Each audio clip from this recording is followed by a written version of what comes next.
Jangan lupa subscribe YouTube channel Metro TV News dan jangan lupa nyalakan notifikasinya.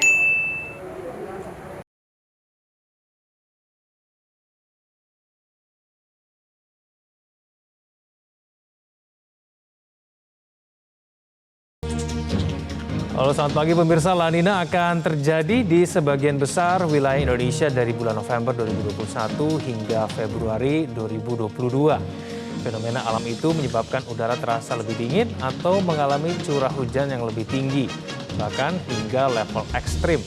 Pemirsa, inilah editorial Media Indonesia edisi hari Sabtu 30 Oktober 2021 dengan tema Ancaman La Nina. Sampaikan pendapat Anda dengan berpartisipasi melalui sambungan telepon interaktif di nomor telepon 021 583 99100. Saya tidak sendiri, saya bersama dengan anggota dan redaksi Media Group, Nunung Setiani. Mbak Nunung, selamat pagi Mbak Nunung. Pagi Egan, Apa kabar, hari ini tidak hujan? Hari ini nggak hujan. Kalau ngomongin hujan. sekarang semua orang perhatiannya ke La Nina ya Mbak ya? Iya. Karena informasinya bisa lebih dahsyat dari tahun-tahun sebelumnya. Nanti kita akan berbicara lebih jauh mengenai itu ya Mbak Nunung ya. Mengenai kewaspadaan La Nina, tema kita pada hari ini. Namun seperti biasa Mbak Nunung, kita akan hadirkan beberapa informasi utama di harian Media Indonesia pada hari ini. Yang pertama ini mengenai memperingati bulan bahasa yang berlangsung di bulan Oktober ini, Mbak Nunung, di mana kemudian Media Indonesia mengadakan puncak acara Indonesia Sejati Festival Bahasa dan Sastra 2021. Ada banyak puisi yang kemudian dibacakan, karya Remi Silado, Joko Pinurbo, dan kemudian hasilnya hasil lelang begitu ya, Mbak Nunung. Ada lelang puisi memang. Ada lelang puisi ya Mbak ya? Selain puisinya dibacakan juga dilelang. Dan hasilnya untuk anak-anak yang yatim piatu ya? Iya, ditinggal orang tuanya karena COVID. Ini adalah cukup unik ya. Koran kita hari ini memuat puisi di depannya. Betul. Puisinya berjudul Aku Dengar Suara Yang Lain. Aku Dengar Suara Yang Lain. Itu Betul. dari Remi Silado. Ya, ini adalah puncak acara Festival Bahasa dan Sastra. Iya. Iya. Tapi mungkin memang acara-acara seperti ini harus sering diselenggarakan kali Mbak ya. Mungkin tidak hanya harus dari Media Indonesia, tapi kemudian juga instansi lain supaya awareness bahwa bulan bahasa berlangsung dan membuat orang lebih paham begitu bahwa kita punya bahasa Indonesia dan sebaiknya digunakan dengan baik dan benar begitu ya Mbak Nunung ya. Bahasa Indonesia yang kita syukuri ya bahwa kita punya bahasa Indonesia, bahasa pemersatu, sehingga kita dengan berbagai macam suku budaya ini bisa berkomunikasi dengan baik gitu di antara satu sama lain. Baik, kita ke halaman kedua Mbak Nunung. Ini berkaitan dengan kunjungan kerja ke luar negeri dari Presiden Joko Widodo. Tidak hanya kemudian menghadiri G20, Presiden Joko Widodo juga menghadiri konferensi perubahan iklim begitu ya, yang disebut dengan COP26 di Glasgow. Tapi ini disebut-sebut bahwa ini dikatakan bahwa konferensi ini merupakan harapan terakhir begitu dalam kemudian membuat seluruh negara memiliki komitmen yang tinggi terhadap perubahan iklim. Komitmen yang tinggi untuk tidak menaikkan kembali suhu dunia, dan kenaikan suhu dunia itu sangat berpengaruh kepada kehidupan manusia gitu kan. Salah satu contohnya dinosaurus waktu itu punah karena ada perubahan iklim, dan itu dimulai dengan perubahan suhu. Tapi memang masih banyak orang yang mungkin tidak percaya dengan perubahan iklim kali Mbak ya. Jadi mungkin awareness mereka ketika dijelaskan begitu mengenai perubahan iklim, mungkin lebih banyak orang yang resistance mungkin sifatnya. Atau seringkali karena belum berasa begitu. Belum berasa. Karena jauh kan gitu. Perubahan itu kan tidak terjadi dalam instan gitu ya, tidak terjadi dalam tempo yang segera gitu, sehingga belum berasa begitu, padahal pengaruhnya luar biasa. Ketika suhu bumi naik, itu bisa terjadi anomali cuaca, dan kemudian kalau misalnya suhu naik, ini kan yang dicegah adalah kenaikan suhu supaya tidak lebih dari 1,5 begitu kan. Naiknya, kalau suhu naik bisa anomali cuaca, dan itu akan berpengaruh kepada pertanian, berpengaruh kepada kehidupan hewan-hewan gitu kan. Baik, semoga kemudian nanti konferensi tersebut bisa menghasilkan sesuatu yang konkret ya Mbak ya, supaya kemudian Indonesia juga punya peran yang penting dalam mencegah perubahan iklim. Kita ke headline selanjutnya, pemirsa, di halaman ketiga di Harian Media Indonesia, Presiden menginginkan kritik membangun. Nah, ini disampaikan ketika Kongres ke-6 Ikatan Jurnalis Televisi Indonesia secara virtual pada hari kemarin. Iya. Peran dari media mainstream mungkin sekarang lebih besar ya, Mbak Nunung ya, dikala kondisi media sosial mungkin menguasai begitu ya, ruang publik masyarakat gitu. Iya, tempat orang berlabuh untuk kemudian mencari informasi yang bisa dipercaya gitu ya. Iya. Tapi kemudian kritik-kritik yang mungkin disampaikan kepada pemerintahan mungkin jadi semakin banyak yang tidak sesuai dengan fakta dan kenyataan kali, Mbak ya, karena kan media sosial begitu ya. Jadi mungkin orang bisa menyampaikan apapun yang dia sampaikan. Tapi kalau di keinginan Presiden Joko Widodo untuk kritik membangun, itu kritik yang seperti apa sih, Mbak? Kritik membangun yang paling pasti kalau kita lihat pernyataan Presiden kemarin itu adalah tidak anti kritik, tetapi juga ya kritiknya bukan berarti kemudian terus menjelek-jelekan terus, ya membangun artinya ya. Tanpa solusi begitu. Nggak ada solusi, tidak ada apa-apa kalau kita mengkritik kalau mengkritik teman gitu, Egan mengkritik teman kan beda halnya. Jangan menganggapnya sebagai musuh, dan patut diingat, Egan, saya merasa sih ya, tidak ada satu orang pun yang bisa disukai oleh semua orang. Apa yang kita lakukan pasti kemudian ada yang sedikit tidak suka, mungkin saja gitu kan. Tidak mungkin bisa memuaskan semua orang ya, Mbak. Betul, ya. Dan kalau menjadi pemimpin di masa pandemi ini butuh orang yang kuat dan tegas. Bisa jadi tidak menguntungkan buat satu sisi, tapi juga tidak membuat satu orang atau satu pihak menjadi mati begitu kan ya. Baik. Dan Presiden ini ada berpesan supaya ada wise journalism. Jadi selain membuat kritik, pikirkan juga dampaknya gitu. Oke, baik, betul, Mbak. Kita ke tema kita pada hari ini, Mbak Nunung, ancaman La Nina. Ini kan efeknya ke cuaca banjir ya, Mbak. Curah hujan tinggi ya. Dan kewaspadaannya mengarah kepada bencana banjir. Seharusnya kita kalau mencermati kewaspadaan terhadap banjir selalu terjadi setiap tahun, seharusnya kan kita makin pintar ya, Mbak. Harusnya ya. Harusnya makin pandai ya, Mbak. Kan orang menyebutnya bencana hidrometeorologi gitu ya. Betul. Karena curah hujan yang tinggi, muka air laut naik, kemudian ini akan berakibat juga pada kemungkinan adanya banjir. Selain banjir seperti yang Egan sudah sebutkan tadi, kemungkinan longsor, banjir bandang, dan itu cukup besar pengaruhnya. Jadi nggak cuma banjir ya, Mbak, itu kan banyak juga bencana. Sudah ada tanah longsor di beberapa wilayah di Indonesia sekarang ini, dan itu akan, menurut perkiraan BMKG, akan mulai November hingga awal tahun depan ya. Oke, baik. Kita akan berbicara lebih jauh mengenai hal ini, Mbak Nunung, tapi kita akan ikut dulu paket informasi berikut ini. Pemirsa, inilah editorial Media Indonesia, ancaman La Nina.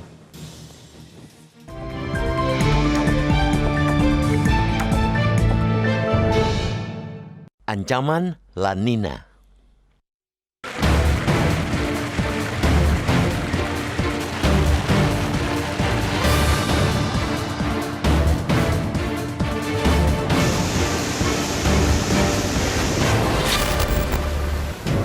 La Nina akan terjadi di sebagian besar wilayah Indonesia dari November 2021 hingga Februari 2022. Fenomena alam itu menyebabkan udara terasa lebih dingin atau mengalami curah hujan lebih tinggi, bahkan hingga level ekstrim. Prediksi Badan Meteorologi, Klimatologi, dan Geofisika atau BMKG, curah hujan akan meningkat hingga mencapai 100%. Peningkatan curah hujan 70% sampai 100% pada November 2021 akan terjadi di Jawa, Bali, NTB, dan NTT. Selanjutnya pada Desember 2021, peningkatan curah hujan 70% sampai 100% akan terjadi di sebagian besar wilayah Indonesia, khususnya Jawa, Bali, dan NTT. Curah hujan tinggi yang disertai angin kencang selain berdampak pada sektor pertanian dan perikanan juga berpotensi menimbulkan bencana hidrometeorologi. Di sektor pertanian, La Nina menyebabkan kondisi yang kurang menguntungkan, misalnya kerusakan tanaman dan lahan akibat banjir yang muncul dari curah hujan tinggi, meningkatnya kelembapan udara, dan munculnya organisme pengganggu tanaman. Pasca panen, Curah hujan yang tinggi akan mengurangi kualitas hasil panen karena kadar air yang meningkat. Sementara itu, di sektor perikanan, La Nina menyebabkan para nelayan harus lebih waspada saat melaut. Kondisi itu mengakibatkan pasokan ikan dapat berkurang dan juga bisa mengancam keselamatan para nelayan.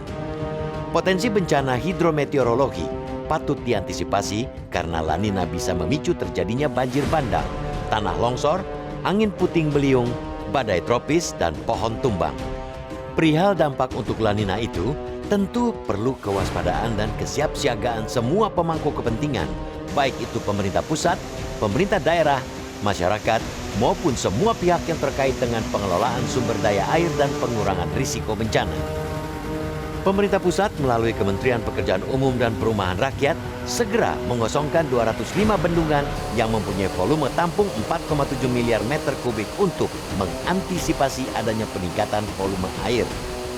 Kementerian ESDM, Badan Geologi, Kementerian Lingkungan Hidup dan Kehutanan, Kementerian Dalam Negeri, Kementerian Sosial, Kementerian Pertanian, Kementerian Perhubungan, dan BNPB untuk melakukan dan mulai menyiapkan langkah antisipasi. Begitu juga dengan pemerintah daerah. Mereka harus terus-menerus awas terhadap perkembangan cuaca. Jangan lagi anggap remeh perakiraan cuaca. Ketidakpedulian terhadap prediksi cuaca itulah yang membuat penanganan bencana hidrometeorologi seperti datang tiba-tiba. Padahal curah hujan yang tinggi sudah diramalkan BMKG, tetapi tidak ada yang menghiraukan.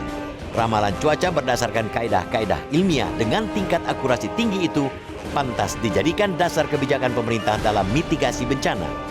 Paling umum dari bencana hidrometeorologi ialah datangnya banjir.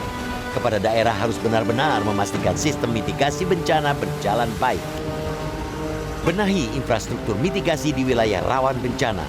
Cek kembali tempat pengungsian. Segera rampungkan proyek saluran air untuk tangkal banjir. Jangan sampai karena ketidaksiapan kondisi di lapangan, upaya mitigasi banjir tidak berjalan. Seperti yang di wilayah DKI Jakarta misalnya, Gubernur Anies Baswedan memprediksi banjir akan surut dalam 6 jam. Tetapi kenyataannya banjir di Cawang, Jakarta Timur, Rabu 27 Oktober lalu, butuh waktu 9 jam lebih untuk surut. Mitigasi tidak bisa mengandalkan teori, harus benar-benar dicek kondisinya di lapangan. Tentu, kita tidak mau lagi jatuh korban akibat bencana yang sebenarnya mampu diantisipasi ini. Pasalnya, tidak sedikit saudara kita yang menjadi korban. Di sepanjang 2021, hingga September saja sudah 508 jiwa meninggal dunia, 69 dinyatakan hilang, 12.881 luka-luka dan sebanyak 5,8 juta jiwa harus mengungsi atau menderita. Saat cuaca dan fenomena alam bisa diprediksi, tentunya mitigasi bencana bisa dilakukan. Mitigasi bencana tidak hanya dengan memperkuat koordinasi di tingkat pelaksanaan melalui rapat-rapat, tapi yang paling penting ialah memastikan kesiapan masyarakat di tingkat paling bawah dalam menghadapi bencana.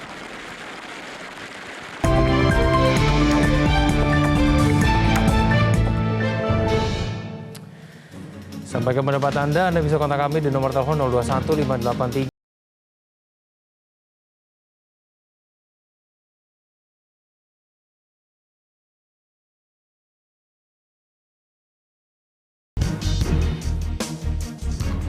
Terima kasih Anda masih bersama kami di Editorial Media Indonesia. Pemirsa, di segmen ini kami telah terhubung melalui sambungan telepon dengan Kepala BMKG, Ibu Dwi Korita Karnawati. Ibu Rita, selamat pagi.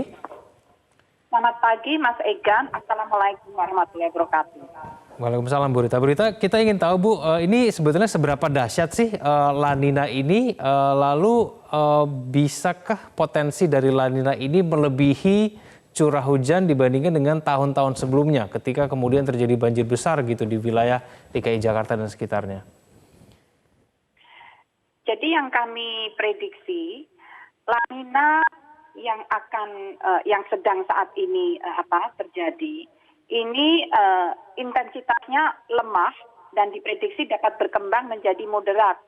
Artinya kurang lebih sama dengan tahun lalu. Dan tahun lalu itu apa yang terjadi? Yaitu peningkatan curah hujan dari normalnya, yaitu lebih tinggi 20% hingga 70% dari normalnya di berbagai wilayah Indonesia. Jadi tergantung lokasinya di wilayah Indonesia sangat bervariasi, ada yang hanya 20%, ada yang 70%. Nah, jadi itulah yang kira-kira intensitas yang kita bayangkan, baik terutama curah hujan bulanan di bulan November, Desember sampai Februari. Puncaknya di bulan Januari, Februari. Oke. Demikian prediksinya. Baik, Bu Rita, bentuk kewaspadaan seperti apa yang mungkin diharapkan dari BMKG? Kalau kita memperkirakan ya, diperkirakan La Nina ini kurang lebih akan sama begitu dengan tahun lalu. Ya, tahun lalu itu kan terbukti bahwa bencana hidrometeorologi itu terjadi secara sporadis di mana-mana, silih berganti, hampir merata di seluruh wilayah Indonesia.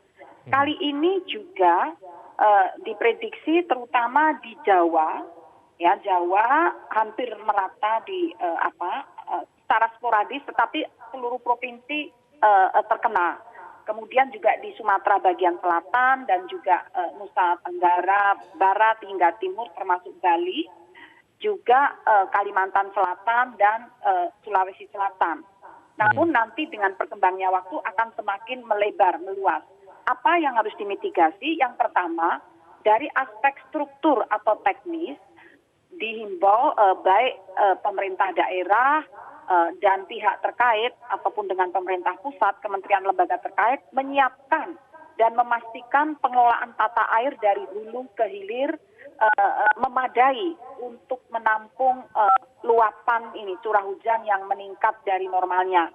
Kemudian juga dipastikan ini tumbangkan, ini ada angin kencang, diprediksi akan ada beberapa kali angin kencang ya, kilat petir, sehingga untuk memangkas trimming pohon-pohon yang rawan tumbang, rawan roboh, kemudian juga tegakan-tegakan, juga potensi longsor, potensi banjir. Jadi perlu diwaspadai masyarakat yang ada di wilayah rawan longsor dan banjir harus bersiap, juga menjaga lingkungan, tidak membuang sampah sembarangan, dan penghijauan secara masif. Baik, dari BMKG sini menilai kesiapan dari pemerintah daerah untuk wilayah-wilayah yang punya potensi terdampak La Nina paling besar ini seperti apa, Bu Rita? Yang kami lihat ini, kami kan melakukan koordinasi secara nasional ya, dan kami memohon bagaimana kesiapan pemerintah daerah untuk sharing begitu. Kita bandingkan tahun lalu, alhamdulillah tahun ini nampaknya lebih siap. Antara lain, beberapa gubernur telah atau bahkan bupati mengeluarkan surat keputusan gubernur atau bupati untuk kesiapsiagaan. Kemudian juga menyiapkan sarana prasarana, bahkan seperti ini Gubernur DKI sudah mencanangkan kalau curah hujan kurang dari 100 mm per detik ini harusnya bisa diupayakan tidak banjir. Namun kalau sampai lebih dari debit itu dan terjadi banjir, dijaga tidak sampai lebih dari 6 jam. Artinya sudah secara terukur mulai, demikian juga Gubernur Jawa Tengah dan beberapa gubernur lainnya sudah mulai mensiagakan dan melakukan langkah-langkah yang lebih terukur. Nampaknya seperti itu yang kami monitor. Baik, Bu Rita, yang membedakan fenomena La Nina ini dengan kondisi cuaca buruk di Indonesia bertahun-tahun yang lalu ketika kemudian terjadi banjir besar begitu di awal tahun 2020, itu apa sih, Bu Rita? Nah, kalau banjir di tahun 2020 bulan awal Januari itu adalah pengaruh adanya perbedaan tekanan udara di dataran tinggi Tibet, Hong Kong, dan Indonesia bagian barat. Jadi saat itu terjadi seruak udara dingin, terobosan udara dingin dari Tibet, dataran tinggi Tibet ke Hong Kong, dan akhirnya masuk ke wilayah Jabodetabek. Jadi itu sifatnya lokal dan berlangsungnya cepat, bisa dideteksi, saat itu bisa terdeteksi, tapi berlangsungnya kan setelah hujan sudah selesai. Kalau La Nina ini fenomena global, sifatnya tidak lokal atau regional, jadi global, dikontrol oleh suhu muka laut di Samudra Pasifik yang semakin mendingin, dibandingkan wilayah lainnya termasuk Kepulauan Indonesia. Jadi yang terdampak tidak hanya Indonesia, tapi beberapa negara lain seperti Filipina, Jepang, dan fenomenanya itu tidak sekali jadi gitu enggak, tapi proses panjang mulai Oktober ini diprediksi sampai Februari. Demikian. Oke, baik Ibu Dwi Korita Karnawati, Kepala BMKG, terima kasih telah bergabung bersama kami di editorial Media Indonesia. Selamat pagi, Bu Rita. Terima kasih, selamat pagi. Ya, sebelum kita jeda Mbak Nunung, kalau dari pernyataan Bu Rita tampaknya sih seharusnya lebih siap begitu ya? Seharusnya lebih siap, Egan. Sesungguhnya kemarin itu ada Rakornas mengantisipasi La Nina. Itu dari berbagai pihak, ya BMKG menyelenggarakannya. Kalau tadi Bu Dwi Korita menyebut ada Gubernur DKI Jakarta, Gubernur Jawa Tengah itu hadir juga di Rakornas kemarin. Kemudian PUPR, Kementerian Dalam Negeri, LHK, Kementerian Sosial ada di sana. Harusnya sih lebih siap, betul Egan, karena juga ini fenomena yang seperti Ibu Dwi Korita tadi sampaikan, ketahuan gitu bibitnya. Kalau kita bicara sama seperti siklon, Egan, anginnya, bibit anginnya ketahuan, arahnya kemana ketahuan, akhirnya dampaknya pun mestinya bisa diperkirakan. Jadi memang mesti waspada dan mungkin editorial, kalau kita baca editorial, satu hal yang saya garis bawahi kalau boleh, jangan lagi anggap remeh perakiraan cuaca. Karena itu penting buat kita untuk mengantisipasi apa yang terjadi dan mencegah kerusakan yang lebih besar. Betul. Jangan sampai terlena. Jangan sampai terlena. Itu baik. Bukan hanya untuk dibaca begitu ya kan? Untuk dibaca, baik. Kalau kita jeda dulu, saya jadi Corona, kami akan kembali saja dulu.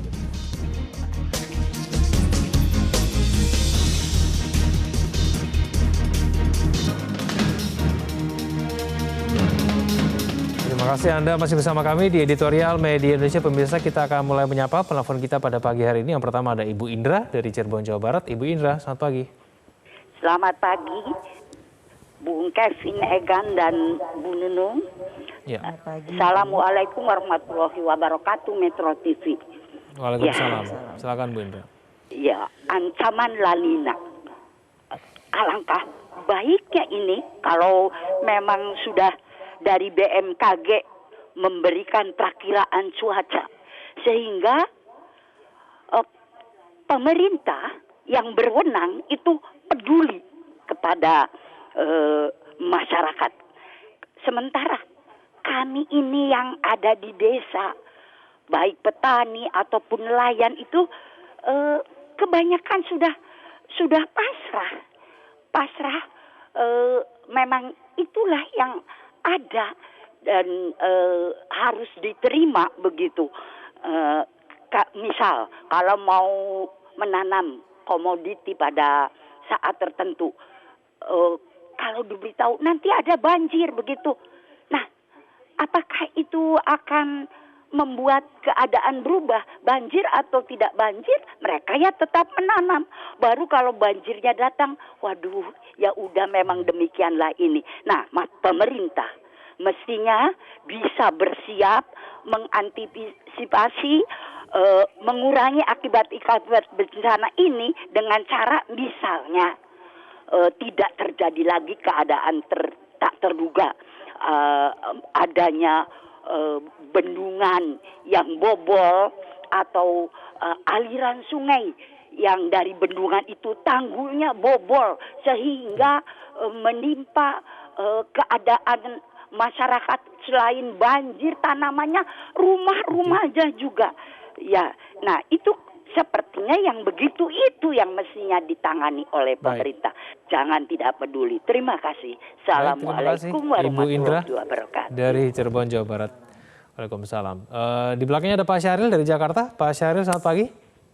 Selamat pagi, Metro TV. Ya, silakan Pak Syahril. 100% saya mengatakan pemerintah dan aparat lembaga terkait dan pemerintah daerah belum siap menghadapi masalah La Nina. Demikian juga masyarakatnya. Seperti yang disampaikan dalam penelpon dahulu, itu pasrah. Ada suatu filsafat yang dianut dalam pemerintah kita ini, khususnya DKI, biduk lalu kiamang bertahun. Permasalahan lalu semuanya selesai. Jadi itu suatu permasalahan di dalam mengatasi permasalahan ini. Kita lihat sekarang, kesempatan bertahun-tahun untuk mengatasi masalah ini, yaitu pengerukan sungai-sungai, penyediaan lahan-lahan untuk serapan air dan sebagainya. Kita lihat masyarakat kita, mereka memang belum siap untuk menghadapi masalah ini. Karena mereka sibuk dengan kehidupan sehari-harinya. Apalagi sekarang menghadapi masalah COVID. Dan terjadi permasalahan yang sangat besar dari sekarang ini. Kita kasihan masyarakat kita yang kelas menengah ke bawah ini. Masyarakat kita sekarang ini sudah terlalu sibuk dalam menghadapi masalah COVID dan akan dihadapi lagi masalah lainnya. Khususnya DKI. Saya melihat misalnya DKI sibuk menghadapi untuk persiapan tahun 2024. Mereka sibuk mempersiapkan masalah tahun 2024. Kita mempersiapkan masalah menghadapi masalah lainnya. Ini sebuah problem. Dan mereka mengatakan, ya pasrah, itu kan masalah alam. Ya, seperti yang saya katakan tadi, hidup lalu memang bertahu. Terima kasih. Oke, baik, terima kasih Pak Syahril dari Jakarta. Mbak Nunung, pelapor kita pada hari ini tampaknya menggantungkan harapan begitu besar terhadap pemerintah daerah ya. Bu Indra paling tidak kalau petani pasrah begitu menerima kebijakan, kalau misalnya nggak siap pemerintah daerahnya ya kemudian mereka akan menjadi korban. Tapi kalau Pak Syahril mengatakan pemerintah daerahnya kayaknya belum siap begitu. Nah ini bagaimana kalau Mbak Nunung? Iya, mau tidak mau memang pemerintah daerah di sini berperan penting bukan Egan ya. Ya kalau tadi Pak Syahril katakan ya udah banjir berkali-kali di Jakarta gitu. Kita lihat saja kan sudah ada janjinya begitu. Mari kita lihat sudah ada janjinya bahwa seperti disampaikan Ibu Dwi Korita tadi ya, 100 mili kalau hujannya di bawah 100 mili tidak akan banjir. Kalau kemudian toh terjadi banjir selesai dalam 6 jam. Apakah benar demikian atau tidak? Mari kita lihat karena bagaimanapun juga seringkali memang kita lupa ya sesudah banjir selesai kita mulai memasuki musim kemarau, kita lupa lagi bagaimana mengantisipasi banjir yang kemudian akan datang lagi pada musim penghujan kemudian. Itu yang ada di DKI kan selalu tiap tahun akan ada daerah-daerah yang kemudian terkena banjir. Bagaimana caranya termasuk bagaimana membersihkan saluran-saluran air, bagaimana memeliharanya dan kemudian termasuk juga bagaimana merelokasi pemukiman yang di tempat daerah-daerah yang selalu akan kena banjir karena di pinggir aliran sungai. Seperti kita tahu Jakarta ini 13 aliran sungai ya. Iya, kalau tadi Pak Syahril mengatakan orang bilang sudah siap-siap 2024. Jadi kita harus ingat bahwa apa yang terjadi di sini itu akan dipakai juga untuk bekal di 2024 begitu ya. Mari kita lihat apakah persiapannya itu kemudian membaik atau tidak dibandingkan dengan kondisi yang sebelumnya. Karena seperti Egan tadi katakan, ini kan bukan yang kemudian tiba-tiba terjadi. Ini adalah hal yang berjalannya makin lama makin berat gitu, makin lama makin tinggi curah hujannya. Jadi ketahuan gitu kan. Kalau tadi dikatakan bulan November bisa 20 sampai 40, kemudian bulan Desember bisa mencapai 70 gitu kan, sampai 100, bahkan kalau di puncaknya bulan Januari. Jadi kita tahu bahwa ada step-stepnya dan bagaimana menyelamatkan, bukan berarti kemudian tidak ada banjir sama sekali, tapi menyelamatkan orang sebanyak mungkin pada saat banjir terjadi. Itu juga penting. Kalau kemudian kita bicara soal masih peran pemerintah, Egan, yang namanya cuaca ya itu akan berpengaruh kepada misalnya nelayan, misalnya petani gitu. Jadi kita harus tahu peran pemerintah penting, pemerintah daerah penting, penyuluh pertanian penting untuk tahu kapan mulai menanam apa. Dan apa yang akan dihadapi. Jadi jangan membiarkan masyarakat petani ya sudah menanam sesuai seperti biasa seperti aja, kebiasaannya tanpa memperkirakan apapun, termasuk tanpa memperkirakan cuaca. Karena curah hujan yang tinggi juga termasuk hal yang menguntungkan juga buat pertanian, bukan? Gitu. Ya. Dan kalau kita lihat di Rakornas kemarin itu disampaikan juga di PUPR ya, semoga kali ini tidak ada lagi jebol seperti yang Ibu Indra sampaikan ada sekitar 200 lebih bendungan yang kemudian dikosongkan untuk mengantisipasi curah hujan yang demikian besar supaya pada saat curah hujan datang tidak ada lagi waduk atau bendungan yang kemudian meluap airnya dan tidak bisa menampung begitu. Moga-moga begitu ya. Semoga kemudian informasinya diteruskan begitu ya kepada masyarakat ya. Jangan sampai kemudian mendengar laporan begitu, kalau Bu Rita tadi sampaikan mungkin kurang lebih sampai seperti tahun lalu, takutnya nanti pemerintah daerah malah sama seperti tahun lalu. Jadi ini kayaknya sudah tahu lah seperti apa. Jadi informasinya tidak kemudian diteruskan. Begitu. Baik Mbak Nunung, kita harapkan kemudian nanti pemerintah daerah lebih siap, lebih aware begitu ya, meskipun kemudian pada pada tahun ini diperkirakan kurang lebih sama dengan tahun lalu. Kita juga tidak bisa memperkirakan apakah memang betul-betul sama seperti tahun lalu atau tidak. Kan juga ada peran dari Yang Maha Kuasa begitu ya, Mbak Nunung. Siapa tahu mungkin bisa berubah. Terima kasih Mbak Nunung telah bergabung sama kami di editorial Media Indonesia Saat Pagi. Terima kasih, Egan. Pemirsa, saat cuaca dan fenomena alam bisa diprediksi, tentunya mitigasi bencana bisa dilakukan. Mitigasi bencana tidak hanya dengan memperkuat koordinasi di tingkat pelaksanaan melalui rapat-rapat, tetapi yang paling penting ialah memastikan kesiapan masyarakat di tingkat yang paling bawah dalam menghadapi bencana. Terima kasih Anda telah menyaksikan editorial Media Indonesia. Selamat pagi.